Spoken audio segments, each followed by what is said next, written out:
অনুকূল ঠাকুরের চরণে মাথা ঠেকিয়ে বাড়ি বাড়ি প্রচার শুরু করলেন রামনগর কেন্দ্রের উপনির্বাচনের বিজেপি প্রার্থী দীপক মজুমদার।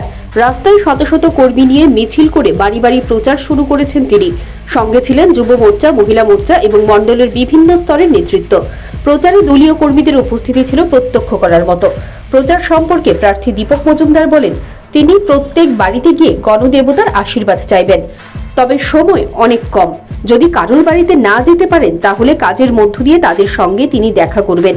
এলাকার প্রয়াত বিধায়ক সুরজিৎ দত্ত যেসব কাজ রেখে গেছেন, প্রথমেই সেই কাজে তিনি হাত দেবেন। এলাকার জনগণের পাশে তিনি থাকবেন। দলমত নির্বিশেষে মানুষের জন্য তিনি কাজ করবেন। তবে বিরোধী ইন্ডিয়া জোটের প্রার্থী সম্পর্কে তিনি কোনো ধরনের মন্তব্য করেননি। চেষ্টা করব প্রত্যেক বাড়ি গিয়ে প্রত্যেক সম্মানীয় যারা ভোটার আছে, অভিভাবকরা আছেন, নাগরিক আছেন, এই রামনগর বিধানসভা উপনির্বাচনে যারা গণদেবতা ভোটদাতা তাদের কাছে পৌঁছানো, তাদের আশীর্বাদ নেওয়া। কিন্তু সময়টা খুব কম এবং বিভিন্ন কর্মসূচি থাকে। তারপর আমি চেষ্টা করব, না হলেও যদি কারোর সঙ্গে ব্যক্তিগতভাবে পর্যায়ে দেখা করতে না পারিও নির্বাচনের পরে তাদের সঙ্গে দেখা করব কাজের মাধ্যমে।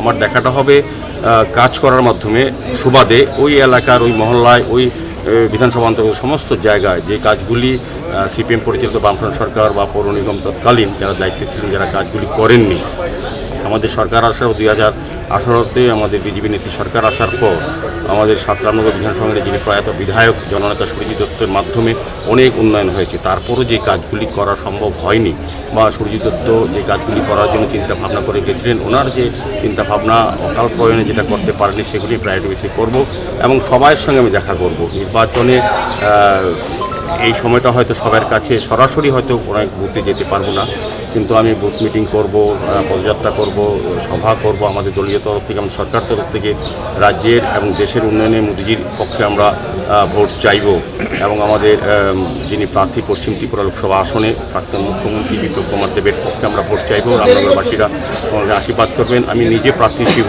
রামনগর বিধানসভার উপনির্বাচনে।